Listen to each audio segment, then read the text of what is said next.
The BS Report is a free-flowing conversation that occasionally touches on mature subjects. First of all, This is the BS Report with Bill Simmons. it might be cool, I don't know. And if it's not, I don't The care. BS Report with Bill Simmons. Bill Simmons works for ESPN. He's also named the sports guy, and he writes a comical sports column. He must be a popular dude. The BS Report. It's got a real dirty sound, like a rusty steak knife cutting through a well-aged steak. Now.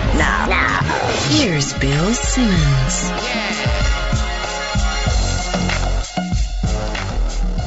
Welcome to the BS Report. We are going to roll out the mega playoff podcast for round one. I am very excited. 4 very confusing round one games. Actually, 3 of them are confusing. One is not. We have a bunch of guests coming up. We're going to spread this over 2 parts, so your MPEG file or whatever it's called is not too long. On the line first from the NFL Network and NFL.com, the next GM of either the Indianapolis Colts, St. Louis Rams, or the 9 other teams that have GM spots. Mike Lombardi, what's happening? Hi, Bill. How are you? Yeah, there's about 19 vacancies. It's like Ocean City, New Jersey, in February. Just name the team, and I'll start the campaign. I want to be your campaign manager. I'd love that. I would. It's always so difficult to figure out exactly what the teams are actually, if they have openings, or if they're looking for someone, or what kind of person they are. So I don't know. I don't have enough data to really know how to run the campaign. I don't want to end up like Herman Cain and just have to bow out before it begins. So I would say Chicago is the scariest job, because they have the fans that will just, will egg your house and do all that kind of stuff. They really care as much Bill, as I work any for Al fan Davis. base. Nothing could scare you. Oh, that's a good Nothing point. could You're scare you, conditioned. yeah. See, you're conditioned for that Bears job. I mean, when you've entered that arena, there's nothing that could possibly scare. Egging the house would be a welcome addition. That wouldn't be too bad. But look, the jobs that are attractive are the ones that have quarterbacks. That's the one. Yes. The one thing when you drive to the stadium on Sunday morning, hoping to win or lose, or preparing to win or lose, you know that if you don't have a quarterback, the chances of winning are few and far between. So when you have that, it's an easier drive in the morning. Well, I'm rooting for you, and I agree with you. Go to where the quarterbacks are. That's what all the wise people do. Cutler is in play. The Manning-Luck combination is in play. Even Sam Bradford, who I'm not even sure is that good, he's in play. But yeah, you don't want to roll out Jake Delhomme as your year one starter. Speaking of Jake, he might be involved in round one. We're not sure. They're saying T.J. Yates is going to start and that he's healthy and all that. Houston. People seem to think Cincy can beat Houston, even though Cincy has only beaten one team that was over 500, which was Tennessee, who finished 9-7 and really should have finished 8-8. Why are people so anxious to just dismiss this Houston team? I don't know. And, Houston beat them at home in a game that really Cincinnati needed to win, and Cincinnati couldn't win the game. And, they had their opportunities. Cincinnati's a funny team. When you look at them, you think, boy, they've got so much going for them. And as we watched them play Baltimore, there was a moment in the game where you thought they had control of the game and they were going to win that game. And then for whatever reason, they have not been able to break through that veneer of winning tough, close games. They just haven't done it. They haven't had a Tebow experience yet. And that's really what hurts them. I think when they get into a fourth quarter game and it's close, they fold up. I don't see them beating any good team. And so to me, everybody thinks, well, Houston, this is easy. They get eliminated in round one. I don't think that. I think Houston's can match up. I think T.J. Yates will throw the ball effectively on them. And look, the Ravens beat the Bengals last week really just running one play. They ran the zone play with the lead back. Flacco didn't throw for very many yards. They didn't make any plays in the passing game, and they ran 2 runs. And we watched the games together on Sunday. Both of us were really unimpressed by Andy Dalton because he did have time for that entire game. He just didn't make the throws. Exactly. He had more than enough time to make throws, and he just really didn't have a chance. He didn't do the things that, quarterbacks do. You kept waiting for him to throw the ball, whether it was to A.J. Green. A.J. Green and Jerome Simpson were targeted 20 times in the game. They only had 7 catches between the 2 of them. Yeah. And so you've got to feel like he's got to make plays. They have these weapons that you look at on paper and say, geez, this should be a really good team. but then in reality, they don't do enough to they don't beat anybody good. And to me, building camaraderie, building chemistry, building confidence comes from winning close games, and that's the Bengals haven't done. And also, we noticed in that game, Marvin Lewis played that game not to lose instead of playing to win, which I don't – and that's something that he's done throughout his coaching career. And you're not going to win in Houston if you're not going to be the riverboat gambler kind of approach. You can't play conservative and win a playoff game. I don't see him doing it. Do you see it? No, I don't. And I think if a game's close and it's got to be managed well in the fourth quarter, Marvin leaves something to be questioned. So, well, on the flip side, we have Kubiak, though. Well, but Kubiak really is going in with a limited play sheet. I mean, look, Kubiak has got to legislate against himself in this game, and I think he should have learned a lesson against the Colts when he played them up there, that he needs to give T.J. Yates a little bit more leeway, and certainly that'll come with Andre Johnson being on the field and allowing him to do some things, but he's not going to be able to win the game just running bootlegs and the zone play. He's going to have to do a little bit more than that. So hopefully he can expand this and give T.J. Yates an opportunity to play in the game. I mean, the battle of rookie quarterbacks, you would think the one who's more seasoned, obviously with 16 starts under his belt, should do it. But to me, I get the sense Yates can move this offense and throw the ball effectively. The Pittsburgh-Denver game, a lot of similarities to St. Seattle last year. The team that's been, sometimes has a really good advantage at home, that everybody is counting out. The line is going to be I think the line for that Saints game was 10.5. For this game, it's going to be around the same. Nobody's giving the home team a chance. It's a classic nobody believed in us game. Should anybody believe in the Broncos in this game? When you break down the Bronco-Steeler game and you look at what's happened to the Broncos the last 3 weeks, I think the strength of their team, Von Miller, Elvis Dumervil, is no longer the real strength. And the reason why is because the Patriots, the Bills, and to some degree the Chiefs have played a nickel style of game, and that's made those two players play with their hand in the dirt and have to handle the offensive tackles on 60 to 70 plays, which they're so small they wear down. And the longer the game goes, the longer the season goes, their effectiveness becomes less and less. So Von Miller's not playing nearly as well as he did 6 weeks ago when they were humming and before he hurt his wrist. So the strength is no longer there. Pittsburgh's strength is throwing the football. Pittsburgh's strength is Ben Roethlisberger running around making plays and breaking tackles in the pocket, which I think he'll do, and they can score. They can get this game into the 20s, and I just don't see where the Broncos can find 20 points unless they break a long run, unless Pittsburgh turns the ball over. I think it's going to have to be Pittsburgh loses, not Denver wins. Oh, I like that approach. Everybody's blaming Tebow for how bad the Broncos' offense was the last couple weeks. Certainly there's no playoff team with worse receivers than this team. Was there any NFL team that had worse receivers than this team? Well, it's hard to judge these receivers in this passing game because it's so much a one-dimensional route game. There's not a lot of things that happen. They're always trying to run a trick play in a sense. They're always trying to throw it up the field. There's no real rhythm passing game. There's no sense of making the coverages have to change. They get rolled coverages on every play. It's man-to-man, and Tebow holds the ball a little too long, and he never throws the ball into a tight window to see if these guys can make a play on it. Oftentimes, like Dwayne Bowe is covered, but he makes plays, so his numbers look pretty good, even though oftentimes he is covered. So it's very difficult to judge these receivers. When you have Tebow a quarterback, you need big receivers so they can stock block and have the running game. But when Denver doesn't make a play down the field or get behind a defense, that's really when they struggle. In Minnesota, they were able to make loose plays. He was able to run around, and it brought the passing game in. But since then, teams haven't let him do it. So Pittsburgh, if you're making a case against them, you would say that it's just been one of those years. They've been snake bitten. It's like just this guy gets hurt, this guy gets hurt, this guy's banged up, this guy's playing hurt. Can you pass a point of no return and have the Pittsburgh Steelers done that?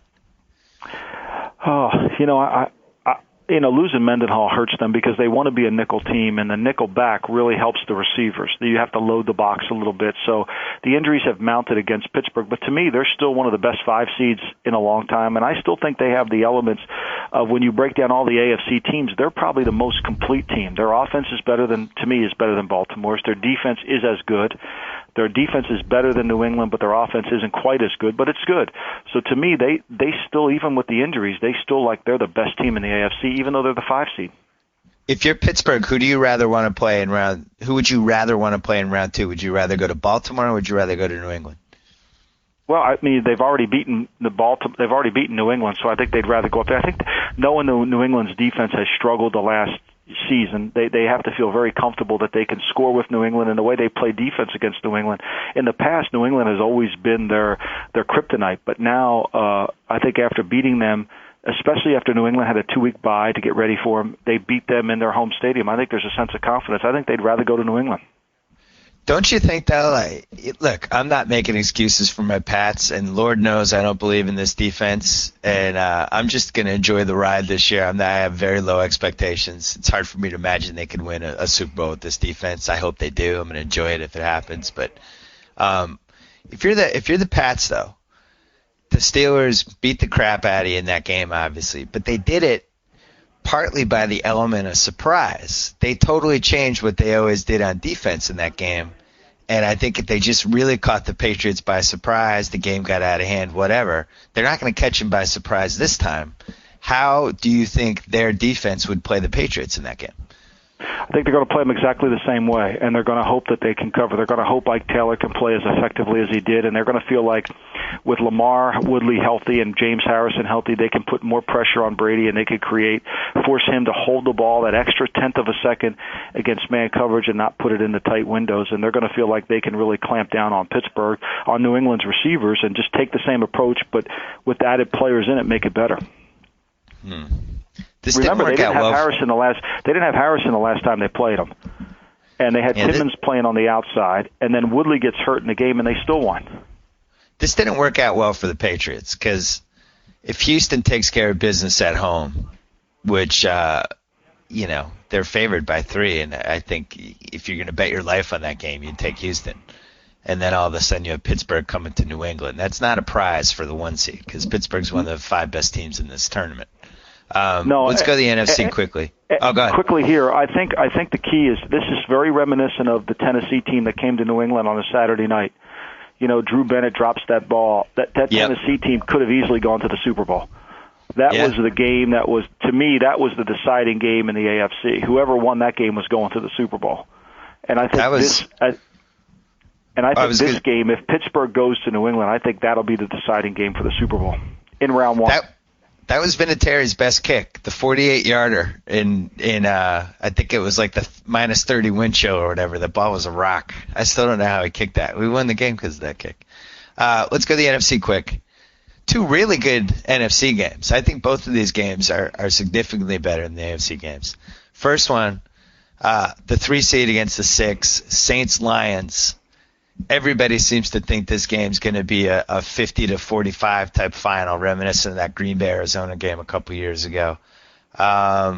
This isn't the way to beat the Saints in a shootout, is it?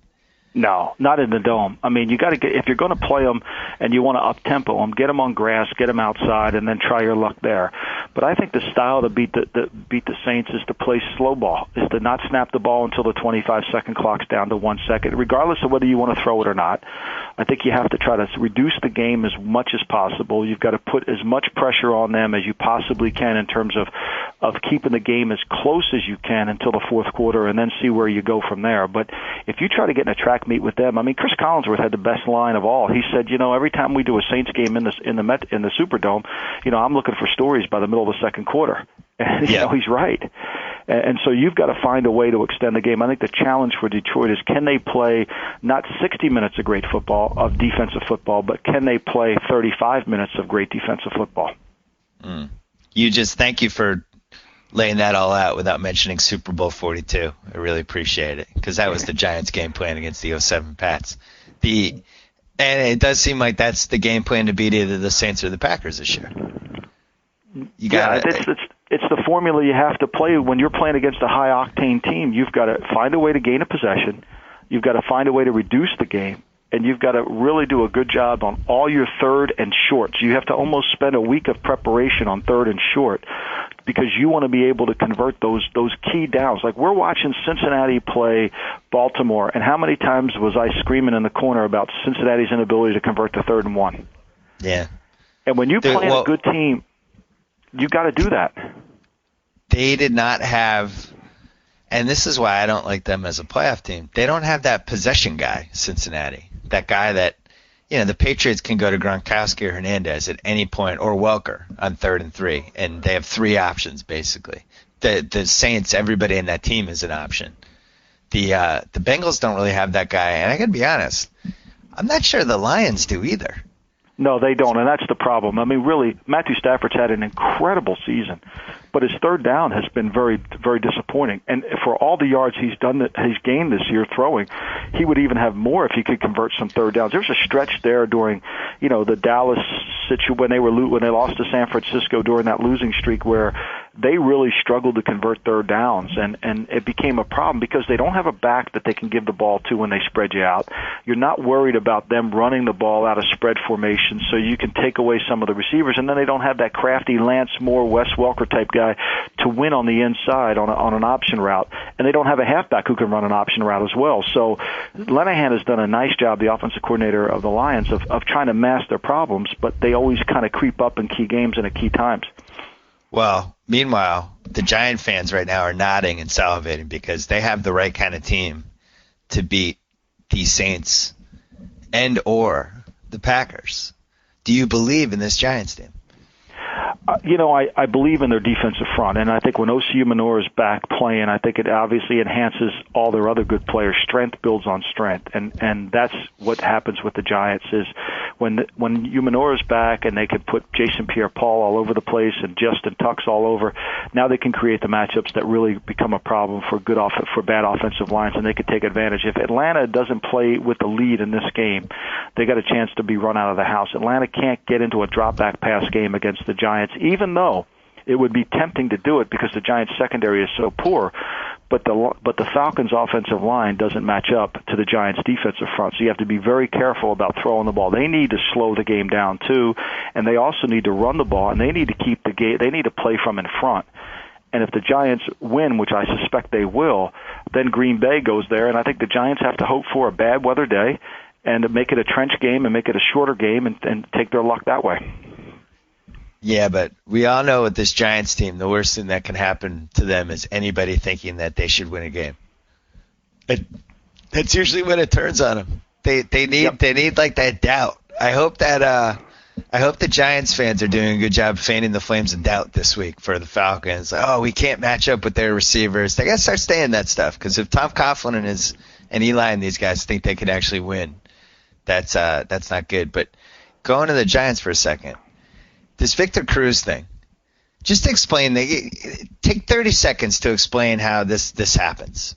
How does this guy not get drafted and now becomes, in my opinion, the most explosive under 6'2" receiver in the league? It happens all the time, and people yell at me because I say don't draft a receiver. Receivers are the most misevaluated position in football because in college football the game is nothing that resembles the pro game. In college football, there's all free releases, so it's like us playing in the backyard. You run down here, take a right. There's no bump and run coverage. You're just going down there, and you're either open because of the air or you're open. You can get into your route easily. So it's very difficult for scouts to really get a good handle on a receiver when he's in bump and run coverage. It's very few teams play it in college football. So there's so many mistakes, and then the small school guys with the level of comp kind of get dismissed. The University of Massachusetts playing in New Hampshire, really, he caught 50 balls, but how many did he really catch? It was an offense that was predicated in a different direction. So I think that's why receivers are so hard to judge, and good ones are hard to judge as well, because you don't get to see them against top level. And then the cornerbacks they're going against isn't of the highest talent level as well. So very difficult, and that's why you see so many of them come through the ranks, and you're able to find them. And then the development of the receivers becomes difficult as well. Are they able to learn? Can they think on their feet? Can they move on their feet and do all those things? I think it becomes a challenge, and that's where so many people make mistakes. You're the Giants GM. You could only protect Victor Cruz or Hakeem Nicks next year. You lose one of them. Who do you pick? Probably pick Cruz.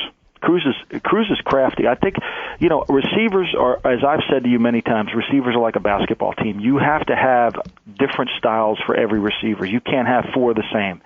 And Cruz gives you that point guard, penetrating, small off guard that can create separation instantly. That makes it very difficult to press. I like Hakeem Nicks. I think he's got inconsistent hands at times, but he's got great hands. When he's catching the football, he's got incredible hands. But oftentimes he drops a few that he shouldn't. And his initial escape isn't always great because he's a big guy and he builds speed. He's an effective player, but I think Cruz gives you instant success right away off the line of scrimmage. Would you put him above Welker right now? I think he's getting close. Welker's still, to me, dynamic in his ability to Welker's now, he's like the basketball player who can pump fake and get a shot off. Probably 2 years from now, nobody's going to go for the pump fakes anymore. And but he's so crafty, and his hesitation and his instant stop and start ability makes it so difficult. And people say, well, if he gets on a grass field, he won't be as effective. I actually think the turf up there is sometimes so slippery he slips. We saw it the other day against the Buffalo Bills. He slipped a few times, but I think Welker's, it's that instantaneous quickness that he has that makes him so difficult. I think this Giants team is really interesting because they can do two things really well. This is why I picked them against the Cowboys last week. They can rush the passer. They can throw the ball. That in any game they play, they're going to do those two things. Pretty interesting combination. I mean, it always means they're in any game, and it always means if they have a lead, they can protect it with their front four. And if I'm Green Bay, and Rodgers really hasn't played since, week 16, they have this banged-up offensive line. They have high expectations. I'm a little afraid of that game, right? Plus, that the Giants are good. If they play you one time, they'll come back and play you a different way. I mean, I think they learned something when they played the Patriots the first time before the Super Bowl. And I think that now if they had to go play them again, to me, Jordy Nelson is the real issue. And I think the Giants would be a lot smarter the next time they played them, if they get there, is to not put their worst corner on Jordy Nelson. To me, Jordy Nelson requires your best corner. You're going to double Jennings no matter where he is on the field. So you double Jennings. You're going to put your best corner. Hopefully he can shut down Jordy Nelson because that's the guy that causes you the most problems with his deep ability, with his playmaking talent. And then you take your chance on Driver, and you kind of give a man and a half to Finley, which means you put a safety on him and have a linebacker help in and out on him so he doesn't really get going, and you reroute him on every single play. And then force McCarthy to have to call some runs and see how the game goes. Because every time McCarthy calls a run, he's not going to score a touchdown. He's not going to make an explosive play, and the clock's going to keep running, which is in your favor. If you had to pick an upset, Atlanta or Detroit, which team would you pick? I would go Atlanta.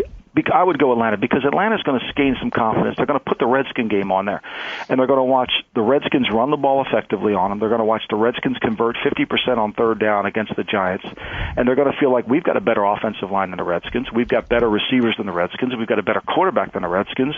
Why can't we beat them? And so I think there's a sense of confidence when you watch them play the Redskins. Let's say you and I were arguing about whether the Falcons are frauds, and I was maintaining steadfastly that the Falcons were frauds. What would you say to talk me out of that? I think the Falcons are frauds when they can't control the tempo. I think if the Falcons can run the football effectively and they don't think that they're the greatest show on turf and they try to decide who they are as a football team and basically run the ball, keep it close, play action pass, keep Matt Ryan from having to throw it 40 times, I think they're not frauds. When they play their style, they're not a fraud. When they get out of their style and they think that they become the greatest show on turf and think they can throw it, I think it becomes a real issue. Did they do anything in 2011 to make you think they could win this game? The Falcons? Yeah. No. So one game that jumps to mind that makes you think, oh, well, at least in that game they did this, and that makes me think they can win this. No, I really don't. I mean, the Falcons are a team that now they've even started to lose a little bit at home, which they never had done in the past. Yeah. They never were a great road team. But, now to me they still have some situations. I think people know who they are and how to play them. And I think they've got some real issues defensively as well. I mean, if they don't rush the passer, if John Abraham doesn't have a great game, they have a difficult time slowing anybody down, especially, teams that have more than one good receiver. So it sounds like for Super Bowl purposes, you like Pittsburgh, you like New England, you like New Orleans, you like Green Bay. Would you throw Baltimore into that mix? I don't like Baltimore's offense, especially if they have to, especially in close games. I know they're 8-0 at home, but I think they're going to play a game in the playoffs here where it's going to be a little difficult. Now, they could get the lucky draw. They could get Houston again up there with T.J. Yates, and I think that becomes, now they're in the championship game and maybe hosting Pittsburgh if Pittsburgh's able to beat the Patriots. But, so I think they get themselves a lucky draw. But I just don't have enough confidence in the Ravens' offense. I think they're so generic, they're so basic that if their defense, and look, watch the Cincinnati tape. Cincinnati was able to throw the ball on them effectively. Watch the San Diego tape. When you can protect against the Ravens, you can throw the football. I was most interested that they really couldn't pressure Dalton in that game. I thought they would be swarming him, and they weren't. And then Flacco never had to even make a play in that game, and they were still able to win. At some point in the playoffs, he's going to have to make some plays. We never even mentioned the 49ers. This is probably going to play out. They're going to probably, barring a major upset, the Saints will go there in round 2. West Coast, outdoors, little windy. See, you mentioned before the blueprint for beating the Saints. Seems like the 49ers could do that, slow the game down, running game, just try to convert those 3rd and 3s. Why couldn't the Saints beat the Niners beat the Saints? Oh, they can. I think they clearly can. I think it's going to be tough for them to do that style 2 games in a row, beat the Saints in an up-tempo game, slow it down, then go beat Green Bay the same way. But they know the formula. And the one thing the 49ers do as well as anybody is they know who they are. They don't kid themselves into thinking they're somebody different. They don't try to be outside the box. They don't try to think all of a sudden they're going to try to throw it 50 times. They know who they are. They have a good handle on who they are, and they're competitive. And I think they feel like if they get the Saints on grass, outdoors, with a little wind and candlestick, and it makes Drew Brees not be so pinpoint precise with the football, they'll have a chance. And also, that's a classic Harbaugh game. That's a classic Jim Harbaugh. I am a really good coach, and I got my team all kinds of fired up to shut down this red-hot Drew Brees and this greatest offense, all this crap. We're going to beat the crap out of them. You guys are going to do this, and then they win, 19-17 or some weird score. But couldn't you see that? Like, that would be the game that puts him on the map, I feel like. Not that he's not already. And I think that basically Harbaugh does a great job of utilizing, look, nobody's even talking about us right now. I mean, we're talking the Saints, we're talking the Packers, we're talking the Giants, we're talking the Patriots, the Steelers, the Ravens, but nobody even mentions us, and we're just as good. And he uses that to a full advantage. And look, we're riding underneath the carpet. We're a great team. We can go in there and beat them, and he'll have his team believing they can win. Because, look, every close game they've had to play in this year, they've won. Unlike the Bengals, who can't win a close game and have no confidence in close games, the 49ers believe they can win all close games. So 49ers or Giants, if you had to back one as a surprise Super Bowl team, who would it be? 49ers. It's pretty interesting. Because the 49ers are like the Giants in the sense their front seven is very dominant. They can rush the passer. They can't cover anybody in the back end, but it's hard to get the ball off on them. And the 49ers' style of offense is different than the Giants. They have to control the ball with play-action pass and runs, where the Giants need Eli to make a lot of plays in the passing game, and Bradshaw needs to be on the field to help their spread offense. All right, so what's your pick, Super Bowl? I would say Pittsburgh, Green Bay, repeat of last year. Oh, that's what I picked before the season. Excellent. And if you had to pick one underdog to pull off a major upset in round 1, it would be the Atlanta Falcons, I'm guessing? It would be the Falcons. But you don't feel good about it? I mean, well, I don't feel great about it, but I mean, when you lose to the Redskins twice, and I picked the Redskins to win the East because I thought they would be much better than they were offensively, but when you lose to the Redskins in a game you have to win, I think there's always an element of inconsistency within your team, and it could creep up at any time. Mike Lombardi, the next GM of the Indianapolis Ram Bears. Congratulations on being in charge of all 3 of those teams. I look forward to being your VP of Common Sense. We'll talk to you next week, and also we can watch you on NFL Network, and we could read on NFL.com all of your playoff columns, right? And Inside the NFL on Showtime. Hopefully I'll be on this week. Inside the NFL on Showtime. Forgot about that one. Thank you. We'll talk to you next week. Thanks, Bill. Bye-bye. All right, let's bring in the editor-in-chief of ESPN the magazine and a degenerate gambler like myself. He has his ears wired on the Vegas scene. He's here right now. You can read him on the Insider on ESPN.com every week. I don't know how he has time to write this stuff. Chad Millman, what's happening? How you doing, buddy? Trying to figure out. It's anytime you see 4 favorites that look pretty obvious in round 1 staring at you, that's not how it's going to play out. What underdog do you like? Well, it's funny. Before Joe Meade pressed play, we were just talking about the Broncos, and that game's already been bet up from 7.5 to 8. And I just sort of feel like in the altitude, we were just talking about before Joe Meade pressed play again, we were talking about Ryan Clark is definitely not going to play. Ben Roethlisberger's injured. Mendenhall isn't playing. This has the makings to me of a classic opportunity to come in and make a little bit of money on the Broncos covering in garbage time. I mean, it's it probably won't happen. They will get blown out because I think defenses, especially the Steelers, they are so good. They have figured out how to defend against Tim Tebow, and when Tim Tebow is turning the ball over, they are not a team that can keep themselves in the game. But in the altitude, you just never know what's going to happen if your team isn't at 100%. And in the altitude against Tim Tebow's faith, I think that there's opportunity there for some garbage covers. Here's where we have for the lines right now. I'm looking at sportsbook.com, which is usually pretty accurate. They have Bengals by 3. All right, Bengals getting 3 in Houston. Yep. I don't think that's going to move all week. Saints 11 at home against Detroit. I think that's going to stay right, or it might go to 11.5. That's it. Giants 3 Falcons. That doesn't move all week. Might go to Giants 3.5 at game time, maybe. I think the Steelers Broncos line. It started, I think, at 7.5. It's up to 9 on sportsbook.com. Jesus. I think it gets to double figures by Sunday. What do your Vegas sharps think? Where does that line end up? Well, I'm shocked it's already at 9.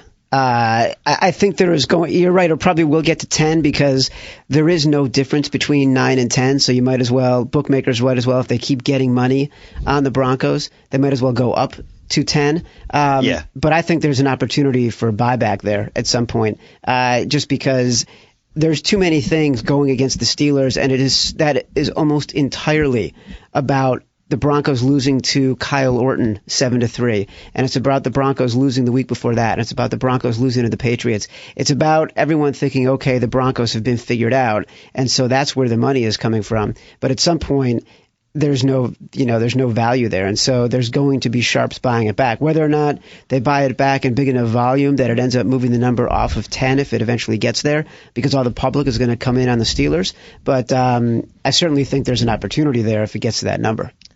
Let's deconstruct these lines because, both you and I are fascinated by the concept of value. Yeah. And in that Steelers-Broncos game, the line probably should be 7. But yet they know they can get 10 because nobody believes in this Denver team. Exactly. And nobody wants to be stuck getting 7.5 points or 8 points in the game's 20-0 in the third quarter and Tebow's bouncing passes. Exactly. So you're getting an extra 3.5 points with that line, whatever it ends up. The funny thing is, I don't want it. I'll bet Pittsburgh up to 14. I don't care. I don't want to take this Denver team. That's the thing is you don't have to bet it either. If you don't think there's value there, that's the idea of value betting. You don't think there's value there? Walk away. That's how the wise guys end up being wise guys, and that's what separates them from being gamblers who don't have any money in their pocket. Is they see a line, if they don't see there's any value, they walk away. And so, if it's up at 9 at Sportsbook, Sportsbook is very much a retail shop. So they're not getting a ton of sharp action at their lines. So if they're at 9 right now, then that's almost entirely public action. That's guys like you and me who don't know any better, who are squares, who are going to bet because we think the Steelers are going to kill Tim Tebow. If the books across the strip and at the sharp books offshore end up getting to 9 or 10, then I think that's a real indication that the sharps just think that the Broncos have absolutely no chance whatsoever in this game. I'm on Vegas. Vegas Insider right now. They have the Las Vegas Hilton has Steelers by 8. Yep. The Mirage has it at 8.5. Most places I looked right before I came on had it at 8. Wait, what's Leroy's? Leroy Sportsbook? I didn't know there was a Leroy Spike. Oh man, Leroy's is huge. I want a T-shirt. Leroy, you can get a T-shirt. They have a good contest. Leroy's was started by a guy who used to be a dentist, and they just got bought by William Hill last year. That's great. Yeah. I love that there's a Leroy Sportsbook. Everybody's at 3 for Atlanta Giants. Everybody's at 3 for Cincy Houston. And then Detroit, the Mirage is up to 11 for New Orleans. Everybody else is 10.5. And the Mirage, the Saints are at 11 at Chris, which is a big sharp book, at Olympic, which is a sharp book offshore. Chris is at 7.5 on the Steelers and the Broncos. And Olympic is -9, but the juice is +100. So they're trying to entice people to take that -9 on the Steelers. Well, here's the second real value that I'm seeing just from the public thinking something's going to happen, so it's higher than it should be. The over/under for Lions Saints is 59. Yeah, that's a crazy. lot of points. That basically means 34-27, 33-30. It's a huge number. That's the kind of score that has to beat that. That's about 4 points too high, right? It is the highest wild card total ever, and it opened as the highest wild card total ever, and it got bet up. It opened at 58, then it went to 58.5. You're telling me you're seeing some 59s out there? It's a huge number. It's a huge number. This is what was interesting to me, though. So the Saints this year had 8 games of totals of 50 or more. Mm-hmm. The overs went 6-2 in those games. They played the Lions, about a month ago in early January. I think the total in that game, what was that game? You know what? I can't remember what the total was in that game, but it ended 31-47, so it was at 48. But the last 3 weeks, Drew Brees, how can you bet against him being on the total? And how can you bet against the Saints? That's why this number has moved up so much. They've won, I think, 9 straight against the spread all season long. The story of the season had been how the 49ers had been dominating against the spread. They were not a team you wanted to bet against. There was one point in the season where I think they were 10-1-1. And they finished the season 11-4-1. So in the last 3 games, they're 1-3. Who ends up with the best against the spread record in the NFL this year? The New Orleans Saints at 12-4. They were at 3-4. I was going to say they did 9 straight. Yeah, 9 straight. So, that to me right now is the most interesting story that's happening in sort of the playoffs as far as the spread is concerned.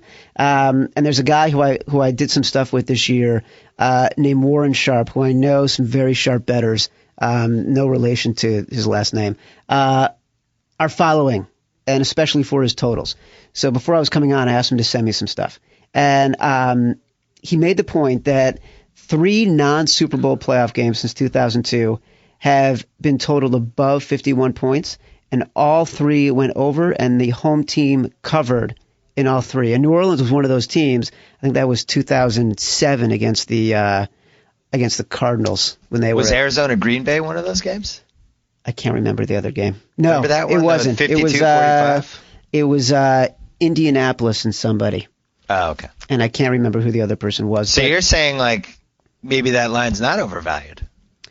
Well, I think 58 is a lot. I think 58.5 is a lot. And I think 59 is a ton. And I think that it wouldn't be surprised. I've already spoken to a couple guys who have told me that they're hoping this number continues to go up because then they're going to fade it, as it gets later in the week. And the Saints are one of those teams, in the same way that people are looking at the Broncos and fading the Broncos. And that's why that number, especially in square shops like Sportsbook, is going up, and it's much higher. It's a point higher than it is at some of the sharper books and some of the books on the strip where they can get some sharp action.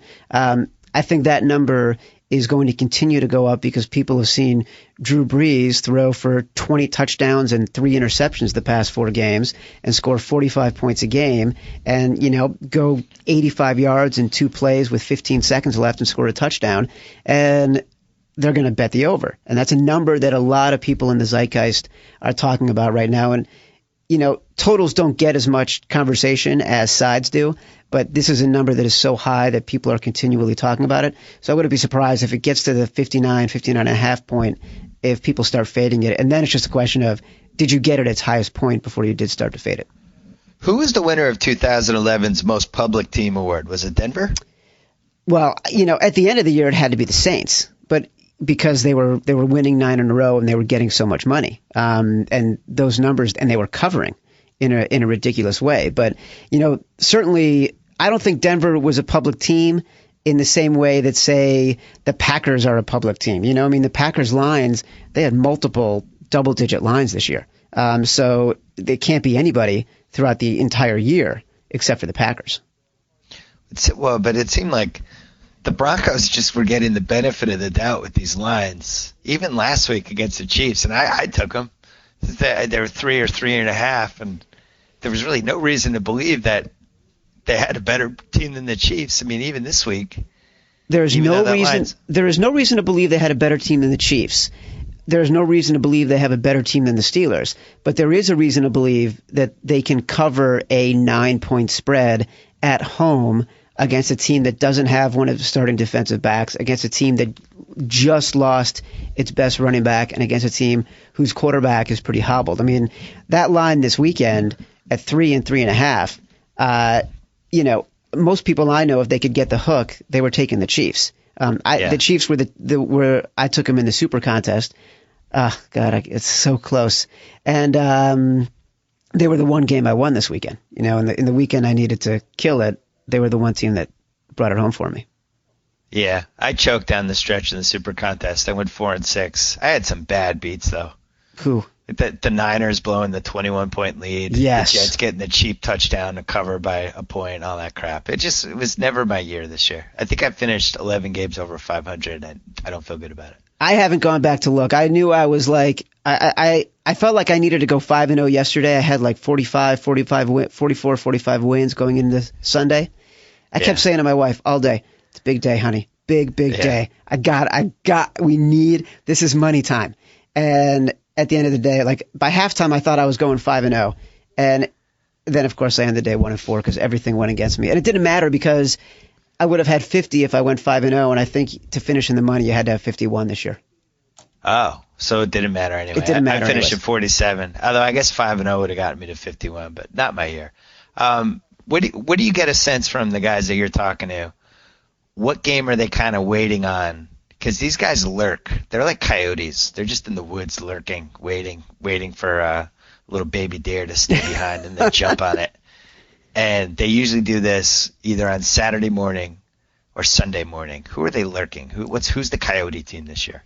Well, you mean throughout the rest of the playoffs or just for this weekend? This weekend.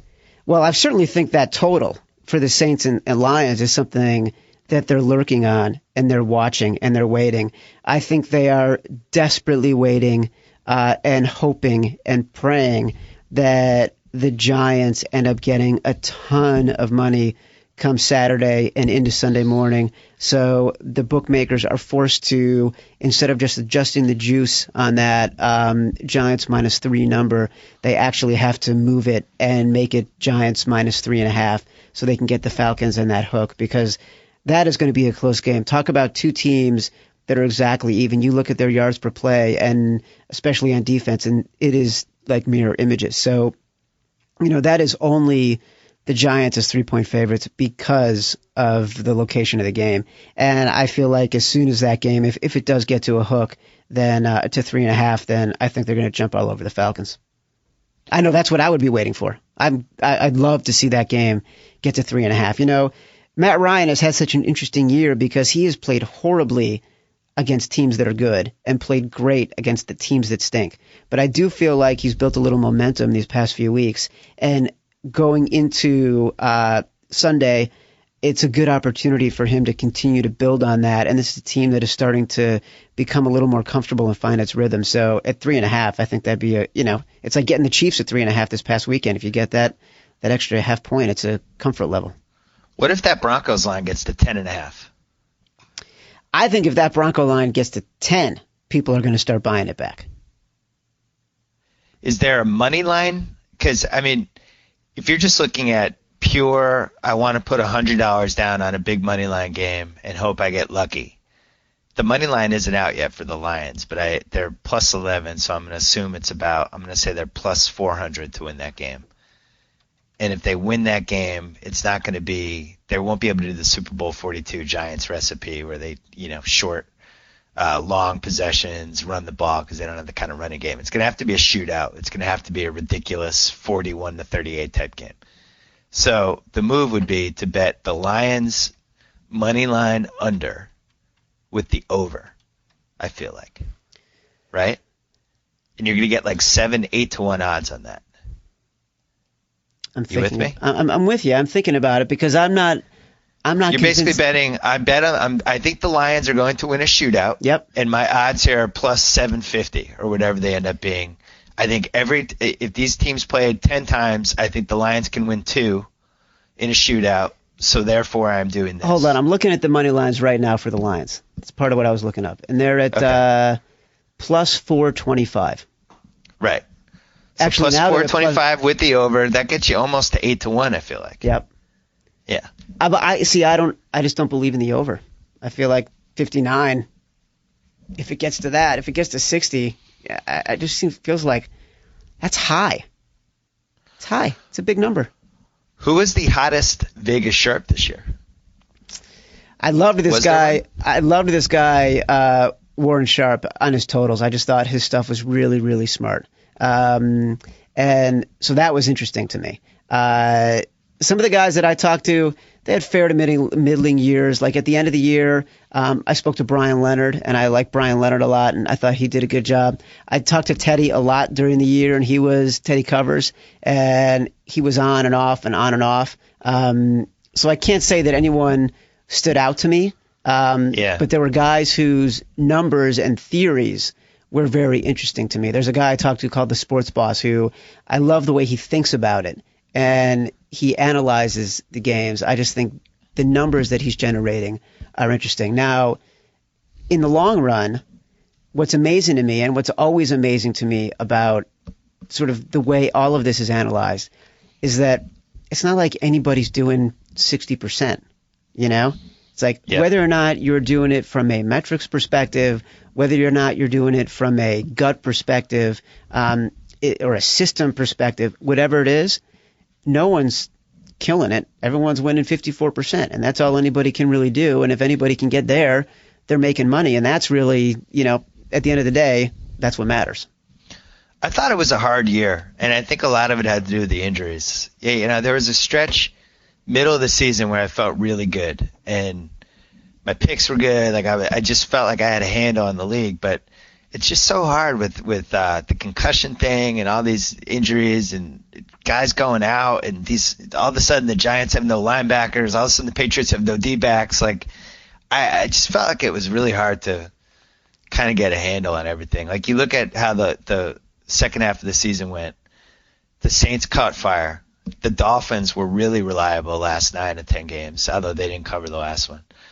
Eagles inexplicably caught fire there. Seattle and Arizona caught fire for a few weeks. Denver had their little run. Everybody had like these little 5-6 game runs, and just when you started to believe, they would pull the rug out from under you. Did you get that feeling? Yeah, I do. I agree. The middle of the season in the pick'em things, I was getting like there was a run there where I went 4, 5, 8, 4, and 5, and I just could not, for the life of me, get a handle on any of these teams. But I think there's a difference between the way you and I look at it and the way professionals look at it. And so they're looking at each individual team so closely that they can get a sense statistically of when that team is going to turn and when that team is in a good matchup. And you might feel this way. I know I feel this way. I get that sense about certain teams maybe 4 or 5 times a year, where like I've seen enough of a team where I know I see the value immediately in their line, and I know this is where I can make a good play on it. But I don't get that about every single team, and I think that's the difference between you and I, who are doing other jobs, and wise guys who are only doing this, is they can find that feeling for every single team, and that's the key. You only get 1, maybe 2 weeks to find the value in the line before the market has caught up, and certainly before the odds makers have caught up. And so you need to be able to find that immediately and jump on it. Otherwise, you are going to feel like you're playing catch up the entire year. Here's where both of us get to blame the fact that we had new jobs and that ruined our ability to really throw ourselves into this football season. It's completely I will have true. my revenge on football next year. Next year, when I'm in rhythm, this football season is mine. Yeah. I will say, though, what you just said about how you have a good feeling about certain teams, I do feel that way a little bit about this Houston Bengals line. You do. I think it should be at 3.5 or 4. Like, what has this Bengals team done to deserve being 3-point underdogs in a road playoff game? Well, you're right. And what's interesting is they're a team that is, like, especially lately, has just disappointed. You know, I mean, I think people expected that game with the Ravens to be so much closer than it was. I know I did. And so the fact that they didn't even really make a game of it, that it ended up being as big a margin as it was. And so I think the fact their defense was so good early in the year had people a little bit sort of confused, and they were thinking, all right, this is still the same defense that is doing that. The Jags were one of those teams this year where I had seen them enough. I knew their running game was great. I knew their defense was good. There were going to be games where they kept it closer than what the line actually showed value for. And so the Bengals are the flip side of that. They're not a team that has been showing at the end of the year what they really showed in the beginning of the year. Do the Sharps bet on the Super Bowl futures, or do they just go game to game? I mean, they'll bet on the Super Bowl futures in the very beginning of the year. They're not going to take, Green Bay at 7-5 now, or, even New Orleans at 5-1. Like, there's not a lot of value in that. If anyone was taking anything, the Hilton this morning posted the Giants at 25-1. That to me is still value, because the Giants are one of those teams that are so unpredictable. You cannot. I'd be not surprised as them losing in the first round as if they won in the Super Bowl. There's no middle ground for me with that team. So I would take the Giants 25-1. But most of the sharps, they're betting season win totals. They're not thinking about futures. And so when the futures are at their peak and most valuable, they're also betting the season win totals and paying a lot of attention to that. Yeah, the Atlanta's 40-1, Lions are 50-1. Right. Giants are now 20-1. Niners at 12-1 look like they should have value, but it really doesn't, because you're just if you think they can win the Super Bowl, you're just better off betting it every game. Right. The one bet that's always interesting and always just seems to fluctuate like a tech stock in the early 2000s is the AFC NFC Super Bowl line. I know. Which is now NFC by 4.5. That seems like if you get that early enough and you have a good inclination, you can really get 4 free points with that line. Absolutely. Every year in October. Yep. You could have gotten a free 1.5 maybe a month ago. All right, so give me your picks really quick, or did you not have them yet? No, I could talk. You want my against the spread picks, right? Yeah, just quick. Okay, I like Houston at -3. I like Detroit if I get double digits, but really I like the under in that game if it gets to what I think can get to at least 59. I like Atlanta at +3, and I like the Broncos if it gets to plus double digits. Excellent. So next week when you come back on, find me the 1 or 2 sharps who banged out 4-0 and hit their over-unders, and we can try to get their early picks for round 2. That sounds like an excellent idea. Chad Millman, good luck with ESPN The Magazine in 2012. Thank you, sir. And we will talk to you next week. Talk to you later. Stay tuned for part 2 of the Mega Playoff Podcast. We have the All Numbers edition. Aaron Schatz from FootballOutsiders.com, Bill Barnwell from Grantland.com. Check it out on PodCenter, Grantland.com, iTunes. See you then. So I get to sign off. Whoa! Thank you for downloading the BS Report with Bill Simmons. Too much fun. Check out more podcasts at the iTunes Music Store or at PodCenter at ESPNRadio.com. Peace out.